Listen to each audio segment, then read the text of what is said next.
இயேசுவின் ரத்தம் ஜெயம். இன்று நம் அன்னையாம் திருச்சபையானது தூய ஜான் வியனியின் விழாவினை சிறப்பிக்கின்றது.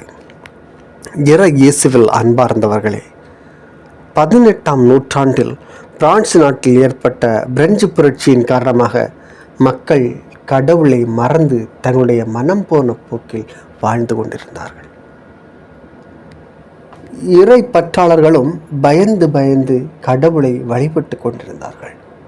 இப்படிப்பட்ட ஒரு காலகட்டத்தில் தான் ஜான் மரிய வியனி 1786ஆம் ஆண்டு பிரான்ஸ் நாட்டில் உள்ள லயன்ஸ் என்னும் நகருக்கு அருகில் உள்ள டார்டில்டி என்னும் சிற்றூரில் இருந்த ஒரு ஏழை விவசாய குடும்பத்தில் பிறந்தார். இவருடைய தந்தை மத்தேயு வியானி, தாய் மரிய பெலுஸ் என்பவர் ஆவார். வியானி குடும்பத்தில் 4வது குழந்தை. இவருடைய குடும்பத்தில் மொத்தம் 7 பேர். வியானி சிறு வயதில் ஆடுகளை மேய்த்து அதன் மூலம் குடும்பத்திற்கு பேருதவியாக இருந்தார். அந்த காலகட்டத்தில் எல்லாம் அவர் மிகவும் பக்தியுள்ள சிறுவனாகவே வளர்ந்து வந்தார். அப்போது அவருக்கு குருவாக மாற வேண்டும் என்ற எண்ணம் தோன்றியது. அதனால் அவர் தன்னுடைய 18வது வயதில் குருமடத்தில் சேர்ந்தார். குருமடத்தில் சேர்ந்த இவருக்கு மிகப்பெரிய அதிர்ச்சி காத்திருந்தது. ஆம், அந்த காலத்தில் குருமடத்தில் சொல்லிக் கொடுக்கப்பட்ட பாடங்கள் அனைத்தும் லத்தீன் மொழியில் இருந்தன. சாதாரண குடும்ப பின்னணியில் இருந்து வந்த லியனியால் அவற்றை புரிந்து கொள்ள முடியவில்லை, சரியாக படிக்கவும் முடியவில்லை. அவருக்கென்று தனிப்பட்ட முறையில் ஆசிரியர்களை நியமித்து பாடங்களை சொல்லிக் கொடுத்த போதும் அவரால் பாடங்களை படிக்க முடியவில்லை.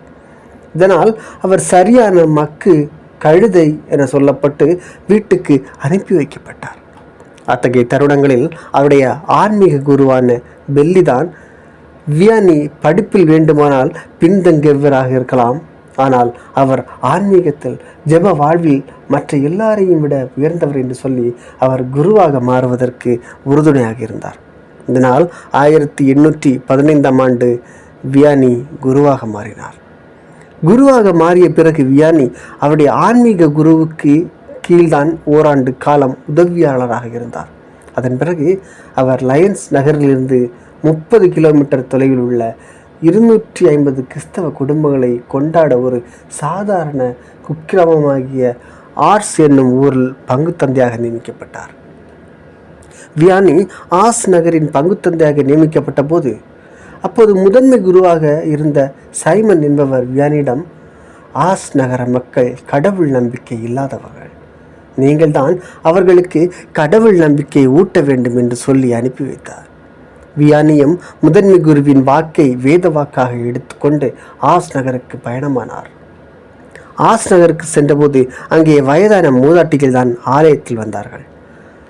மக்களில் பெரும்பாலானவர்கள் கடவுள் நம்பிக்கை இல்லாமல் வாழ்ந்து வந்தார். மக்களை இறைவனிடத்தில் அழைத்து வர வியானி கடுமையாக போராடினார். அவர்களுடைய வீடுகளுக்கு சென்று அவர்களோடு பேசி அவர்களை இறை நம்பிக்கையில் வளர்த்தெடுத்து அதன் மூலம் அவர்களை இறைவனிடத்தில் கொண்டு வந்து சேர்த்தார். வியானி ஆர்ஸ் நகருக்கு சென்ற 10 ஆண்டுகளில் மக்களுடைய ஆன்மீக வாழ்வில் மிகப்பெரிய மாற்றம் நிகழ்ந்து இருந்தது. நிறைய பேர் ஆலயத்துக்கு வர தொடங்கினார்கள். அவரிடமிருந்து ஒப்புரவு அருட்சாதனம் பெற்றுக்கொண்டு அவர்கள் கடவுளுக்கு உகந்த வாழ்க்கையை வாழத் தொடங்கினார். வியானி ஒவ்வொரு நாளும் 14 to 18 மணி நேரம் ஆலயத்தில் செலவழித்தார். மக்களுக்கு ஒப்புரவு அருட்சாதனத்தை வழங்கினார். அவரிடம் ஒப்புரவு அருட்சாதனம் பெற்றுக்கொள்ள ஆயர்கள் முதற்கொண்டு பெரிய பெரிய மனிதர்கள் எல்லாரும் வந்தார்கள்.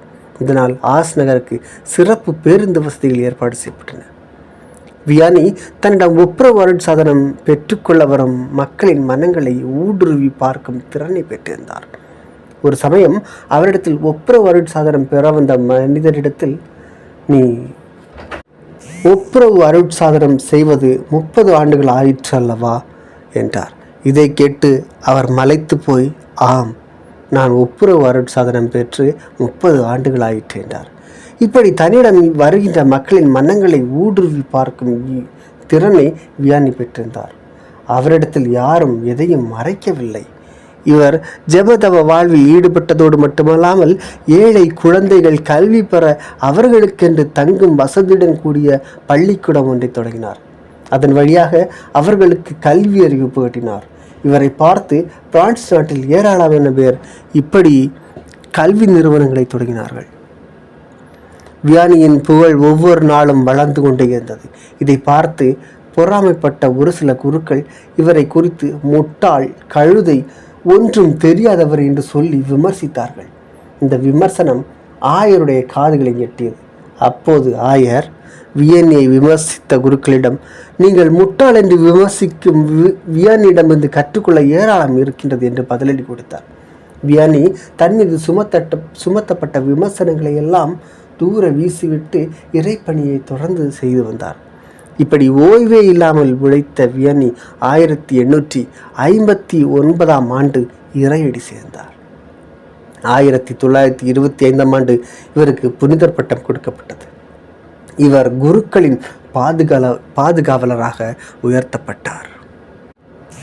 ஜான் மரிய வியனி காண்பதற்கு ஈர்ப்பான உருவம் அவருக்கு இல்லை. காலத்தால் அழியாத எந்த ஒரு நூலையும் அவர் எழுதவில்லை. அகஸ்தினார், அக்வினாஸ் போல இறையியல் கருத்துக்களை வழங்கவில்லை. இஞ்ஞாசியார் போல பெரிய சபையை நிறுவி மறைப்பணி செய்யவில்லை. சவேரியார் போல நிறைய நாடுகளுக்கு பயணம் செய்து நற்செய்தி அறிவித்ததில்லை. செபஸ்தியார், அருளானந்தர் போல மறைக்காக இரத்தம் சிந்தவில்லை. லத்தீன் மொழியை அவரால் படிக்க முடியவில்லை. அவருடைய அறிவு கூர்மை மிகவும் குறைந்திருந்ததாக சொல்லப்படுகிறது. ஆகையால் தான் இன்று ஆங்கில அகராதிகள் வியானி சின்ட்ரம் என்று சொல்லக்கூடிய சொல்லாட்சியை உருவாக்கிவிட்டது. அதாவது சாதாரண மனிதர் போல இருந்தாலும் அறிவு கூர்மை குறைவாக உள்ளவர்களின் அறிவு நிலையை அகராதி இப்படி அழைக்கிறது. தன்னை மற்றவர்கள் கழுதை என அழைத்ததாகவும், ஆனால் இந்த கழுதை ஆண்டவருக்கு தேவை என்று அவர் தன் சக மாணவர்களிடம் சொன்னதாகவும் அவருடைய சமகாலத்து ஆசிரியர் ஒருவர் எழுதுகிறார். இவருடைய அருட்பணி நிலைய பயிற்சிக்கு 9 பேர் இணைந்தனர். அவர்களில் ஒருவர் கர்தினாலாகவும், 2 ஆயர்களாகவும், 3 பேராசிரியர்களாகவும், 3 முதன்மை குருக்களாகவும் மாறினர். இவர் ஒருவர் மட்டும் புனிதராக மாறினார் என்றும் இவரை பற்றி சொல்லப்படுவதுண்டு. எளிய வழியில் புனிதம் என்னும் வாழ்வின் மிக அழகானவை அனைத்தும் எளிமையில்தான் உள்ளன என்றும் நமக்கு கற்றுக் கொடுக்கிறார் இவர். நீடித்து நிலைக்கக்கூடிய எதுவும் நீடித்த நேரம் எடுக்கிறது என்பது வாழ்வியல் யதார்த்தம். தன் 20வது வயதில் அருள்பணி நிலையை பயிற்சி பாசறைக்குள் நுழைந்தார். படிப்பு அவருக்கு எளிதாக கைகூடவில்லை. மத்தியாஸ் லோரஸ் என்ற அவருடைய சக மாணவர் அவருக்கு தனிப்பட்ட வகுப்புகள் எடுத்தார். வியானி தான் எடுக்கும் பாடங்களை புரிந்து கொள்ள முடியாத அளவுக்கு மந்த புத்தி உள்ளவராக இருக்க கண்டு ஒரு நாள் எல்லார் முன்னிலையும் அவரை கன்னத்தில் அறைந்து விடுகிறார். ஆனால் அவர் மேல் எந்த கோபமும் கொள்ளாமல் தன்னை விட 8 வயது குறைவான அந்த இளவரின் முன் முழந்தாள் இட்டு மன்னிப்பு கேட்கின்றார். மத்தியாசின் உள்ளம் தங்கம் போல உருகின்றது. அழுகை மேலிட முழந்தாளில் நின்ற வியானியை அப்படியே தழுவிக்கொள்கிறார். பிற்காலத்தில் டுபுக் மறை மாவட்டத்தில் ஆயரான மத்தியாஸ் தன் வாழ்வின் இறுதி கட்டத்திலும் வியானியின் வார்த்தைகளில் இருந்த இயலாமையை நினைத்து பார்த்தார். தான் மற்றவர்களால் கழுதை என அழைக்கப்பட்டாலும் இந்த கழுதை ஆண்டவருக்கு தேவை என்பதில் உறுதியாக இருந்தார் வியானி. மனிதர்களின் பார்வையில் குதிரைகளும் சிங்கங்களும் புலிகளும் யானைகளும் மேன்மையாக தெரிந்த அக்காலத்திலும் தெரிகின்ற இக்காலத்திலும் கழுதை மட்டுமே ஆண்டவருக்கு தேவையாக இருந்தது என்று புரிந்தவர், வாழ்ந்தவர், புனிதராக உயர்ந்தவர். இவரிடம் நாம் கற்கும் சில பாடங்களை இங்கே பகிர்ந்து கொள்வோம். 1. காதுகளை மூடிக்கொள்ளுதல். வண்டு கதை ஒன்று சொல்வார்கள். இயற்பியல் காற்றியக்கவியல் ஒரு கோட்பாடு உண்டு. இறக்கைகள் உந்தி தள்ளும் காற்றின் நிறைக்கு குறைவான நிறை கொண்ட எந்த உயிரினமும் பறக்க முடியாது. ஆனால் இதற்கு ஒரு விதிவிலக்கு வண்டு. ஏன் வண்டுகளால் பறக்க முடிகின்றன? அவற்றுக்கு இயற்பியல் தெரியாது, அவ்வளவுதான். தன்னை பற்றிய எல்லா எதிர்மறையான செய்திகளுக்கும் காதுகளை மூடிக்கொண்டார். தன்னை அழைத்த இறைவன் நம்பிக்கைக்குரியவர் என்பதால் அவருக்கு தன் இதயத்தை திறந்தார் வியானி. தன் செயல்களையும் தாண்டிய தன் மதிப்பை உணர்ந்தார். 2. அருட்பணியாளர் அடையாளம் போதும். நான் ஒரு அருட்பணியாளர், அது போதும் எனக்கு. இதுதான் வியானியின் வாழ்வின் இலக்கு. நோக்கம், செயல்பாடு என இருந்தது. இன்று அருள்பணியாளர் ஆசிரியர், அருட்பணியாளர் வழக்கறிஞர், அருட்பணியாளர் சமூக காவலர், அருட்பணியாளர் மருத்துவர், அருட்பணியாளர் எழுத்தாளர் என்ற நிறைய இரட்டை அடையாளங்களை நாம் தேடுகிறோம். அருள்பணியாளர் என்பதே ஒரு அடையாளம்தான். அந்த அடையாளத்தை முழுமையாக வாழ்ந்தால், ஜெபித்தால், திருப்பலி நிறைவேற்றினால், மக்களை சந்தித்தால், அவர்களின் குறைகளை நிறைவு செய்தால், தன் உடல் நலனை நன்றாக கவனித்து கொண்டால் அதுவே போதும். தன் ஒற்றை அடையாளத்தை நிறைவாக ஏற்றி அதை முழுமையாக வாழ்ந்தார் வியானி. 3. சிறுநுகர் எண்ணம், சிறுநுகர் வாழ்வு. இவருடைய தாழ்ச்சி இவருடைய சிறுநகர் எண்ணத்தில் வெளிப்பட்டது. இவருடைய எளிமை அவருடைய சிறுநுகர் வாழ்வில் வெளிப்பட்டது. நான் எளிமையை இப்படித்தான் பார்க்கிறேன். அதாவது, என் நுகர்தலை குறைத்தலே எளிமை. நுகர்தலை அதிகரிக்க அதிகரிக்க, பொருட்களை அதிகரிக்க அதிகரிக்க, நான் எனக்கும் கடவுளுக்கும் எனக்கும் மற்றவர்களுக்கும் இடையே உள்ள தூரத்தை கூட்டிக்கொண்டே போகிறேன். என்னை பற்றியே நிறைய எண்ணி பார்க்கும்போது இருமாப்பு அல்லது ஆணவம் கொள்கிறேன். குறைவான எண்ணங்கள், குறைவான எதிர்பார்ப்புகள், குறைவான பொருட்கள், நிறைவான வாழ்வு என தன்னையே கட்டமைத்து கொண்டார் வியானி.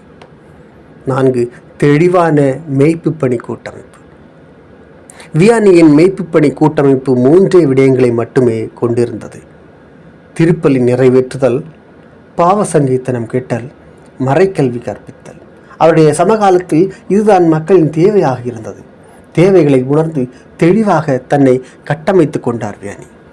ஆனால் இன்று நம் பங்குகளில் நிறைய மேய்ப்பு பணிகள் நடைபெறுகின்றன.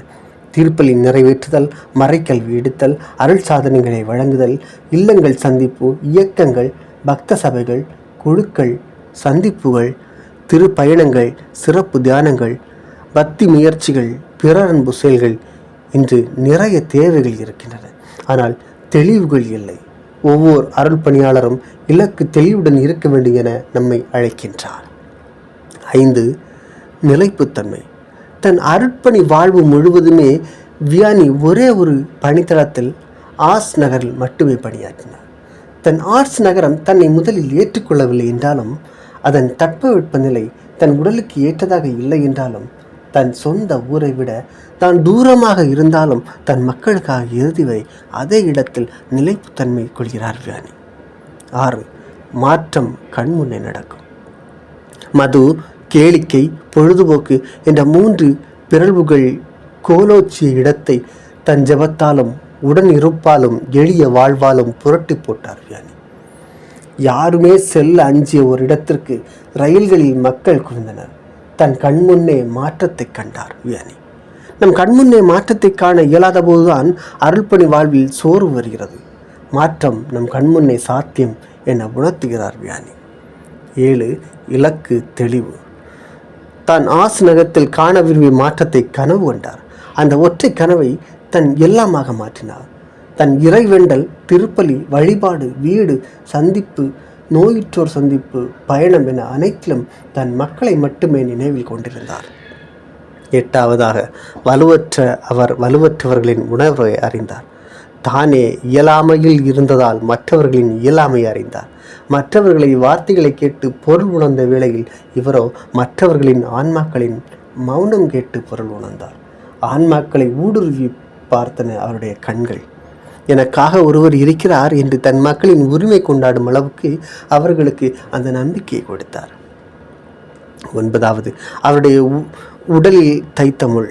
அவருடைய உடல்நலக்குறைவு உடலில் தைத்த முள் போல அவரை வாட்டியது. உணவுக்கும் ஊட்டத்துக்கும் உடல் நலத்துக்கும் உரிய நேரத்தை அவர் கொடுக்கவில்லை. அடிக்கடி உடல்நலக்குறைவால் பாதிக்கப்பட்டதால் அருகில் செல்லும் பயணத்திற்கும் அடுத்தவரின் துணை அவருக்கு தேவைப்பட்டது. ஆனால் என் அருள் உனக்கு போதும் என்ற இறைவனின் உடனிருப்பை நிறையவே உணர்ந்தார். ஆகவே தூய ஜான் மரிய வியானியின் விழாவை கொண்டாடும் இந்த நாளில் அவரிடம் விளங்கிய நல்ல பண்புகளை வாழ்வாக்குவோம். நாம் எளியவர், வறியவர், ஒடுக்கப்பட்டவர் என நினைத்து வருந்தாமல் இறைவன் நம் வழியாய் அற்புதங்களை செய்வார் என்பதை நம்புவோம். அதன் வழியாக இறையருள் நிறைவாய் பெறுவோம். ஆமீன்.